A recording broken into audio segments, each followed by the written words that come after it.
कहानी का नाम माता आई या कुछ और था। शाम ढल चुकी थी।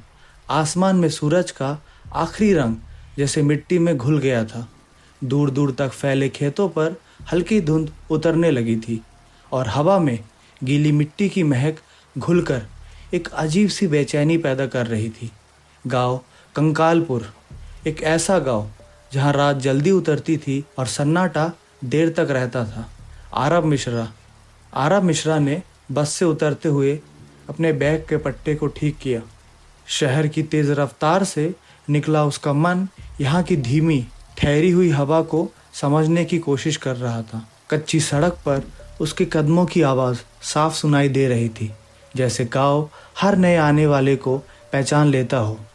पास ही एक पीपल का पेड़ खड़ा था, पुराना, झुका हुआ, और हवा के साथ उसकी पत्तियां ऐसे सरसराती थी जैसे कोई फुसफुसा रहा हो।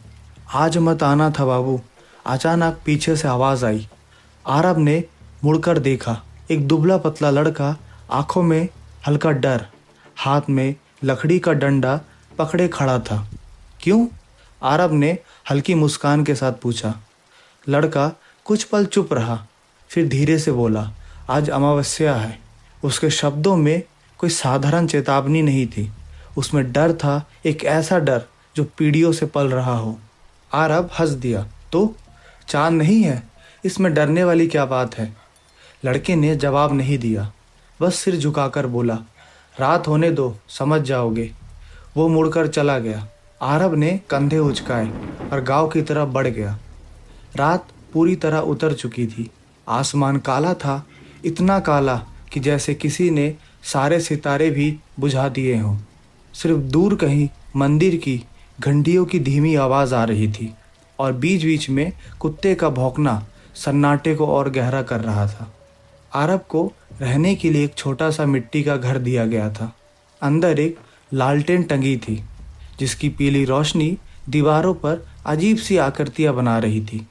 वो अपनी डायरी में कुछ लिख ही रहा था कि अचानक आ गई, माता आ गई। बाहर से एक तेज कांपती हुई आवाज़ गूंजी। फिर जैसे पूरा गांव जाग गया। औरतों की घबराई हुई फुसफुसाहटें और पुरुषों के दबे हुए स्वर सब मिलकर एक अजीब सा शोर बना रहे थे। आरब तुरंत बाहर निकला। सड़क पर लोग इकट्ठा हो रहे थे। कुछ के हाथों में मशालें थी, कुछ अपने घरों के दरवाजे बंद कर रहे थे। क्या हुआ? उसने पास खड़ी एक बूढ़ी औरत से पूछा। वो रत्ना काकी थरथराते होठों से बोली, गौरी, उसके ऊपर माता आई है। आरब की भौहें सिकुड़ गई। मतलब? लेकिन जवाब देने की बजाय रत्ना काकी ने उसका हाथ पकड़ लिया और उसे भीड़ की तरफ खींचने लगी। गांव के बीचों बीच एक खुला आंगन, बीच में खड़ी थी गौरी, लेकिन वो वैसी नहीं थी जैसे एक आम औरत होती है। उसके बाल खुले थे, चेहरे पर पसीना चमक रहा था और आंखें ऐसी थी जैसे उनमें कोई और झांक रहा हो। वो धीरे धीरे झूम रही थी। उसकी पैरों की चाल अजीब थी, जैसे हर कदम उसके अपने बस में नहीं हो। और फिर उसने बोलना शुरू किया, लेकिन वो उसकी आवाज़ नहीं थी। वो भारी थी, गहरी थी और उसमें एक अजीब सी गूंज थी। तुम सब क्यों बुलाते हो मुझे? भीड़ में सन्नाटा छा गया। कुछ लोग हाथ जोड़कर झुक गए। माता, हमें माफ़ कर दो। आरब ने ध्यान से देखा। उसकी सांसें तेज थी, शरीर काँप रहा था, लेकिन उसकी हर हरकत में एक धैर्य था, एक लय, जैसे ये सब अचानक नहीं बल्कि बार बार हुआ हो। ये प्रेत प्रभाव नहीं है, उसने खुद से फुसफुसाया। तभी गौरी की गर्दन एक झटके से उसकी तरफ मुड़ी, सीधे आरब की आंखों में। उसकी आंखें अब गहरी लग रही थी, जैसे अंधेरे से भरी हुई। और फिर उसने मुस्कुराया, एक ऐसी मुस्कान जिसमें कोई घबराहट नहीं थी, सिर्फ ठंडक और खतरा। भीड़ का शोर एक पल के लिए थम गया। हवा जैसे रुक गई और उसी सन्नाटे में गौरी की आवाज़ गूंजी, तू यहाँ क्यों आया है? आरब के कदम वहीं जम गए। दिल की धड़कन तेज हो गई। उसने ये बात किसी को नहीं बताई थी कि वो क्यों आया है यहाँ। फिर उसे कैसे पता चला? दूर कहीं पीपल का पेड़ जोर से हिला। हवा एकदम ठंडी हो गई और पहली बार आरब को लगा, शायद इस गांव में कुछ ऐसा है जो सिर्फ आंखों से देखा नहीं जा सकता। रात खत्म तो हो गई थी, लेकिन उसका असर अब भी हवा में तैर रहा था। सुबह की पहली किरण खेतों पर पड़ी तो ओस की बूंदें चमक उठी। दूर कहीं घंटियों की धीमी आवाज आ रही थी और चूल्हे से उठता धुआं आसमान में घुल रहा था। सब कुछ असामान्य लग रहा था, पर आरब के भीतर कुछ भी असामान्य नहीं था। वो पूरी रात सो नहीं पाया। उसके दिमाग में बार बार वही दृश्य घूम रहा था। गौरी की आंखें, उसकी आवाज़ और वो सवाल, तू यहाँ क्यों आया है? आरब ने अपने माथे पर हाथ फेरा और धीरे से खुद से कहा, ये सब बस मन का भ्रम है, डर का असर है, कुछ और नहीं। लेकिन दिल उस बात को मानने को तैयार नहीं था। आरब ने सुबह गांव में घूमना शुरू किया। हर कोई उससे नज़रें चुरा रहा था, जैसे वो अब कोई अजनबी नहीं बल्कि एक ऐसा इंसान बन चुका था जो कुछ ज़्यादा ही जान गया हो। उसी वक्त पीछे से आवाज़ आई, तुम शहर वाले हो ना? हाँ, और तुम? किशन। उसने हल्की मुस्कान दी, लेकिन आंखों में अब भी डर छुपा था। दोनों साथ साथ चलने लगे। कच्ची पगडंडी के किनारे किनारे सरसों के खेत झूम रहे थे। हवा में ताज़ी मिट्टी की खुशबू थी, लेकिन बातचीत का माहौल भारी था। कल रात जो हुआ, आरब ने बात शुरू की। तुम लोग उसे सच में माता मानते हो? किशन कुछ देर चुप रहा, फिर बोला, हम मानते नहीं, डरते हैं। ये जवाब आरब के लिए असाधारण था। मतलब जो भी है, वो हर अमावस्या को आता है, और जब आता है, किशन की आवाज़ धीमी हो गई, कुछ न कुछ ले जाता है। आरब रुक गया। ले जाता है? क्या मतलब? किशन ने उसकी तरफ देखा, जैसे कुछ कहना चाहता हो लेकिन डर रहा हो। छोड़ो, उसने नज़रें फेर ली, तुम नहीं समझोगे। दोपहर होते होते आरब ने गांव के कई लोगों से बात की, लेकिन हर कहानी अधूरी थी। कोई कहता माता नाराज़ होती है, कोई कहता गौरी पर बचपन से साया है, और रत्ना काकी, वो तो जैसे हर बात में आग डाल रही थी। मैंने अपनी आंखों से देखा है, वो चिल्लाई, जब माता आता है ना, तो इंसान नहीं रहता है उसमें, वो खुद देवी बन जाती है। आरब ने शांत स्वर में पूछा, और उसके बाद? रत्ना काकी अचानक चुप हो गई। उसकी आंखों में एक पल के लिए डर चमका। फिर वो बोली, उसके बाद सब ठीक हो जाता है। लेकिन ये ठीक शब्द कुछ छिपा रहा था। शाम ढलने लगी थी। आरब अपने घर के बाहर बैठा था, हाथ में डायरी और दिमाग में सवालों का तूफान। तभी किशन फिर आया।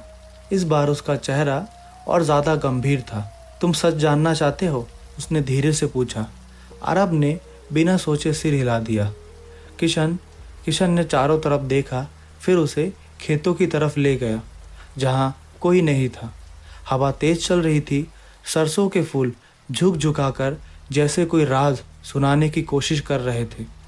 हर अमावस्या के बाद किशन ने धीरे से बोलना शुरू किया। गांव से कोई ना कोई गायब हो जाता है। आरब की सांसें रुक गई। क्यों? कोई बच्चा, कोई बूढ़ा, कभी कभी जवान आदमी। उसकी आवाज़ काँप रही थी, और अगले दिन कोई उसके बारे में बात नहीं करता। मतलब? आरब की आवाज़ तेज हो गई। Police report. किशन हंस पड़ा, एक खोखली हंसी। यहाँ कोई कुछ नहीं छुपाता, क्योंकि सबको जवाब पता है। क्या मतलब? किशन ने उसके आंखों में देखा और बहुत धीरे से कहा, माता जिसे बुलाती है वो वापस नहीं आता। हवा एकदम ठंडी हो गई। दूर कहीं कौवे जोर से काव काव करने लगे। आरब का दिमाग तेजी से काम कर रहा था। ये कोई अनुशासन हो सकता है या सामूहिक भय। तुम तक ढूंढ रहे हो? किशन ने बीच में ही कहा, लेकिन यहाँ तक नहीं चलता। आरब ने गहरी सांस ली। और गौरी? किशन ने जवाब देने से पहले नज़रें झुका ली। वो पहले ऐसी नहीं थी। मतलब 2 साल पहले। उसकी आवाज़ और धीमी हो गई। उसका पति भी ऐसे ही एक अमावस्या के बाद गायब हो गया था। आरब के शरीर में सिहरन दौड़ गई, और उसके बाद गौरी बदल गई। अचानक दूर से वही आवाज़ गूंजी, आ गई, माता आ गई। दोनों एक साथ चौंक गए। आज फिर? आरब ने हैरानी से पूछा। किशन का चेहरा सफ़ेद पड़ गया। नहीं, आज अमावस्या नहीं है। फिर भी वो आ गई। आरब का दिल ज़ोर से धड़कने लगा। अगर ये सिर्फ अमावस्या की बात थी, तो आज क्यों हो रहा है? अगर वो बिना अमावस्या के भी आ सकती है, तो ये मामला सिर्फ अंधविश्वास नहीं था, कुछ और था, कुछ ज़्यादा खतरनाक। हवा में अब पहले जैसा सुकून नहीं था। गांव पर जैसे कोई अदृश्य परत चढ़ गई थी। एक ऐसा डर जो दिखाई नहीं देता, लेकिन हर सांस के साथ भीतर उतरता जाता है। आज अमावस्या नहीं है, आरव बुदबुदाया। फिर ये सब कैसे? किशन ने कोई जवाब नहीं दिया। उसकी आंखें बस उसी दिशा में टिकी थी जहां से शोर उठ रहा था। दोनों तेज कदमों से उस आंगन की तरफ बढ़े, लेकिन इस बार भीड़ अलग थी। लोग पास नहीं जा रहे थे, दूर खड़े थे, जैसे कोई अदृश्य रेखा हो जिसे पार करने की हिम्मत किसी में नहीं थी। बीच में गौरी जो जमीन पर बैठी थी, लेकिन इस बार उसका शरीर शांत था। ना कोई झूमना, ना कोई आवाज़, बस सिर नीचे झुका हुआ था। रत्ना काकी कांपते आवाज में बुदबुदा रही थी, माता बिना अमावस्या के नहीं आती। आरव धीरे धीरे आगे बढ़ा। उसका हर कदम मिट्टी में धंसता हुआ सा लग रहा था, जैसे जमीन भी उसे रोकना चाहती हो। किशन ने उसका हाथ पकड़ लिया। तुम्हें समझ नहीं आ रहा? ये अलग है। लेकिन आरव रुकने वाला नहीं था। वो गौरी के बिल्कुल पास पहुंच गया। पास जाकर उसने देखा, उसकी आंखें बंद थी, लेकिन पलकों के नीचे कुछ हिल रहा था। सांसें तेज, बहुत तेज, जैसे कोई भीतर से भागने की कोशिश कर रहा हो। गौरी, आरव ने धीरे से पुकारा। कोई जवाब नहीं। गौरी, तुम सुन सकती हो? एक पल के लिए सब कुछ शांत हो गया। फिर उसकी उंगलियां हिलने लगी, धीरे फिर तेज, और अचानक उसने आंखें खोल दी। लेकिन इस बार वो आंखें खाली थीं। कोई गुस्सा नहीं, कोई देवी जैसा भाव नहीं, बस खालीपन। और फिर उसने फुसफुसाया, वो बुला रहा है। आरव का दिल धड़क उठा। कौन? लेकिन गौरी ने कोई जवाब नहीं दिया। वो धीरे धीरे उठी और चलने लगी, सीधे गांव के बाहर की तरफ। ये क्या कर रही है? आरव ने घबराकर पूछा। किशन की आवाज़ कांप रही थी। यही होता है जब कोई जाने वाला होता है। क्या मतलब? लेकिन जवाब देने की बजाय किशन पीछे हट गया। मैं नहीं जाऊंगा, इस बार नहीं, उसने डर से कहा। आरव ने एक पल के लिए उसकी तरफ देखा, फिर गौरी के पीछे चल पड़ा। गांव की सीमा के बाद रास्ता बदल गया। कच्ची सड़क अब पतली पगडंडी में बदल गई थी। दोनों तरफ ऊंची घास थी जो हवा के साथ सरसराती थी, जैसे कोई पीछे पीछे चल रहा हो। दूर कहीं उल्लू की आवाज़ गूंजी। आसमान अब भी काला था, लेकिन उसमें कुछ अजीब था, जैसे अंधेरा स्थिर नहीं था, बल्कि हिल रहा हो। गौरी बिना रुके चलती जा रही थी, न पीछे देख रही थी, न रुक रही थी, जैसे उसे पता हो कि उसे कहाँ जाना है। कुछ देर बाद वो एक पुराने सूखे कुएं के पास आकर रुकी। कुआं आधा टूटा हुआ था, किनारों पर काई जमी हुई थी और उसके अंदर से एक ठंडी हवा ऊपर आ रही थी। आरव ने पास आकर नीचे झांका। कुछ दिखाई नहीं दिया, बस अंधेरा, गहरा, अनंत अंधेरा। यही, गौरी ने धीरे से कहा। उसकी आवाज़ फिर बदल चुकी थी। अब वो न पूरी तरह इंसानी थी, न पूरी तरह वही भारी आवाज़, कुछ बीच में, कुछ अजीब। अचानक गौरी घुटनों के बल बैठ गई। उसने कुएं के अंदर झुककर जैसे किसी से बात करनी शुरू की। मैं आ गया हूँ। आरव का दिल जोर से धड़कने लगा। ये किससे बात कर रही है? कोई जवाब नहीं। लेकिन फिर कुएं के अंदर से एक हल्की सी आवाज़ आई, बहुत धीमी, बहुत गहरी, जैसे कोई बहुत नीचे से फुसफुसा रहा हो। आरव के पूरे शरीर में सिहरन दौड़ गई। ये असंभव है, उसने खुद से कहा। तभी धीरे धीरे गौरी ने अपना हाथ कुएं के अंदर डाल दिया, धीरे धीरे, जैसे कोई उसे खींच रहा हो। नहीं! आरव चिल्लाया और उसकी तरफ दौड़ा। उसने उसका हाथ पकड़ लिया, लेकिन उसकी पकड़ बहुत मजबूत थी, इतनी मजबूत जितनी किसी साधारण इंसान की नहीं हो सकती। छोड़ दो, गौरी ने बिना उसकी तरफ देखे कहा। वो इंतज़ार कर रहा है। कौन? आरव ने ज़ोर से पूछा। इस बार गौरी ने धीरे धीरे सिर घुमाया। उसकी आंखें फिर बदल चुकी थी। इस बार उनमें डर था, गहरा, असली डर। और उसने कांपती आवाज़ में कहा, जो सबको ले जाता है।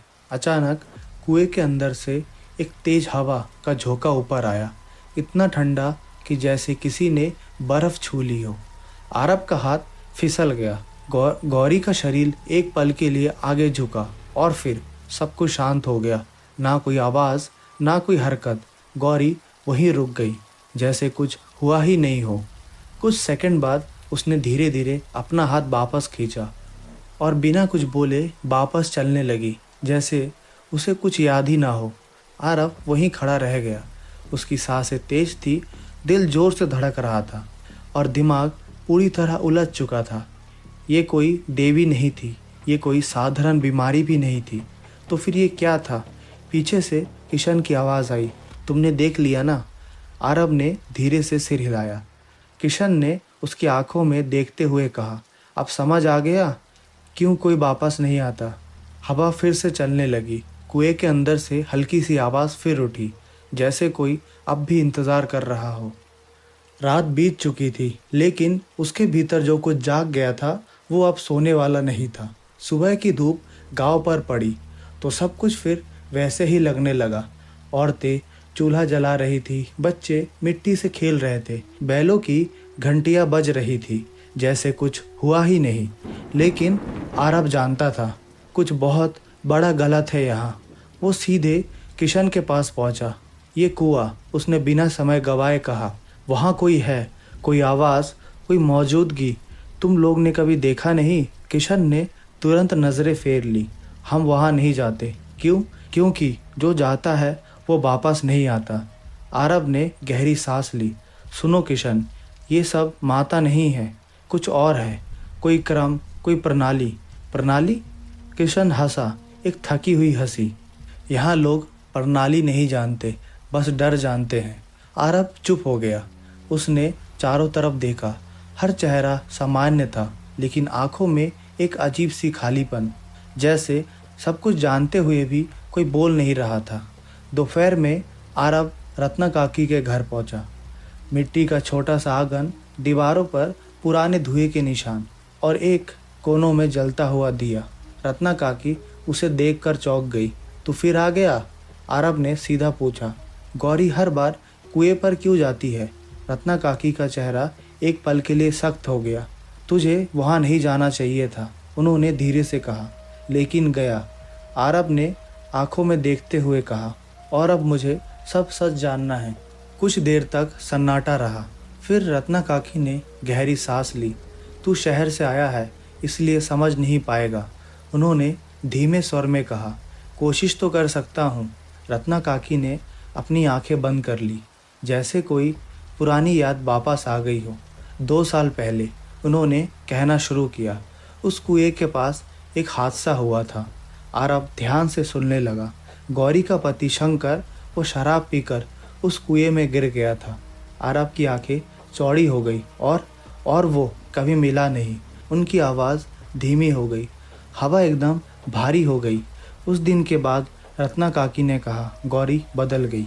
आघात, आरव ने खुद से कहा, गंभीर मानसिक सदमा। तू इसे बीमारी समझ रहा है? रत्ना काकी ने उसकी बात काटी। लेकिन ये उससे ज़्यादा है। कैसे? रत्ना काकी ने उसकी आंखों में देखा।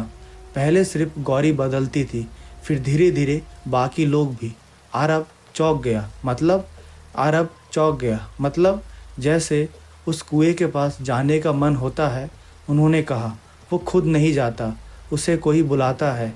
भ्रम, आरव ने तुरंत कहा। सामूहिक भय, जान मान का प्रभाव। नहीं, रत्ना काकी अचानक तेज आवाज़ में बोली।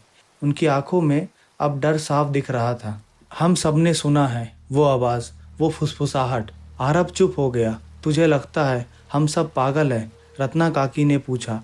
आरव ने जवाब नहीं दिया, लेकिन उसके मन में अब एक नया शक जन्म ले चुका था। शाम होने लगी। आरव अकेला बैठा था, उसी पीपल के पेड़ के नीचे। हवा में अब ठंडक थी और पत्तों की सरसराहट जैसे किसी अजनबी भाषा में कुछ कह रही थी। उसने अपने सारे डायरी निकाले। अमावस्या, गौरी का व्यवहार, कुआं, गायब लोग, सब कुछ जोड़ने की कोशिश की। ये सब एक साथ जुड़े हैं, उसने धीरे से कहा। लेकिन कैसे? तभी उसे कुछ याद आया। हर बार कोई गायब होता है, उसने सोचा, और हर बार लोग कहते हैं माता ले गई। उसने सिर उठाया। उसकी आंखों में अब डर नहीं था, बल्कि एक नया एहसास था। समझ, ये कोई देवी नहीं है, वो धीरे से बोला। ये डर है डर जो लोगों को खुद अपने पैरों से मौत की तरफ ले जाती है। डर जो आवाज़ बनकर उन्हें बुलाता है। डर जो सच को छुपा देता है। और सबसे खतरनाक बात, डर जो पूरे गांव को एक साथ बीमार कर देता है। अचानक पीछे से कदमों की आवाज़ आई। आरब ने मुड़कर देखा। किशन खड़ा था, लेकिन इस बार उसकी आंखें अलग थी, खाली, बिल्कुल खाली। किशन, आरब ने धीरे से पुकारा। कोई जवाब नहीं। किशन बस उसे देख रहा था। फिर उसके होंठ धीरे धीरे हिले। वो बुला रहा है। आरब का दिल जोर से धड़कने लगा। नहीं, उसने पीछे हटते हुए कहा। तुम भी। किशन एक कदम आगे बढ़ा। उसकी चाल वही थी जो कल गौरी की थी, धीमी लेकिन मजबूर। और फिर उसने वही बात दोहराई, चलो, वो इंतज़ार कर रहा है। अब आरब समझ चुका था, ये गौरी की कहानी नहीं थी, ये पूरे गांव की कहानी थी। और अगली अमावस्या अब सिर्फ गौरी के लिए नहीं थी। आसमान फिर से काला था। आज सच में अमावस्या थी, लेकिन इस बार अंधेरा बाहर कम, भीतर ज़्यादा था। हवा बिल्कुल ठंडी थी, जैसे किसी ने पूरे गांव की सांसें खींच ली हो। दूर मंदिर की घंटी भी आज धीमी लग रही थी, जैसे वो भी इस रात से डर रही हो। आरब खड़ा था पीपल के उसी पेड़ के नीचे। उसकी आंखों में अब डर नहीं था, बस एक फैसला था। अगर ये डर है, उसने खुद से कहा, तो इसे ख़त्म करना होगा। दूर से वही आवाज़ गूंजी, आ गई माता आ गई। लेकिन इस बार वो आवाज़ अलग थी। उसमें डर कम और एक अजीब सी आदत ज़्यादा थी, जैसे ये सब बार बार दोहराया गया हो। आरब दौड़ पड़ा। उसके कदम तेज थे, दिल और तेज। आंगन में पहुंचते ही उसने देखा, गौरी फिर बीच में खड़ी थी, लेकिन इस बार वो अकेले नहीं थी। किशन भी वहीं था और कुछ और लोग भी। सबकी आंखें एक जैसी थी, खाली। बस आरब चिल्लाया। भीड़ एक पल के लिए रुक गई। गौरी की गर्दन धीरे धीरे उसकी तरफ मुड़ी। तू फिर आ गया। उसकी आवाज़ वही गहरी, भारी थी। ये सब बंद करो, आरब ने जोर से कहा। कोई माता नहीं है यहाँ। भीड़ में हलचल हुई। रत्ना काकी आगे बढ़ी। चुप रह, पाप लगेगा। पाप? आरब हंसा, लेकिन उसकी हंसी में गुस्सा था। पाप है ये कि तुम सब डर को सच मान बैठे हो। वो सीधे गौरी के पास गया, उसकी आंखों में देखा। तुम्हें कोई बुला नहीं रहा, उसने धीरे लेकिन ठोस आवाज़ में कहा। तुम खुद जा रही हो। एक पल के लिए गौरी की आंखों में हलचल हुई, जैसे कोई भीतर से सुन रहा हो। याद करो, आरब ने कहा, तुम्हारा पति वो गिरा था, उसे किसी ने नहीं बुलाया था। गौरी का शरीर कांपने लगा। झूठ, उसने फुसफुसाया। सच, आरब ने जोर से कहा। और उसके बाद तुम डर गई, इतना कि तुम्हारा दिमाग खुद आवाज़ बनाने लगा।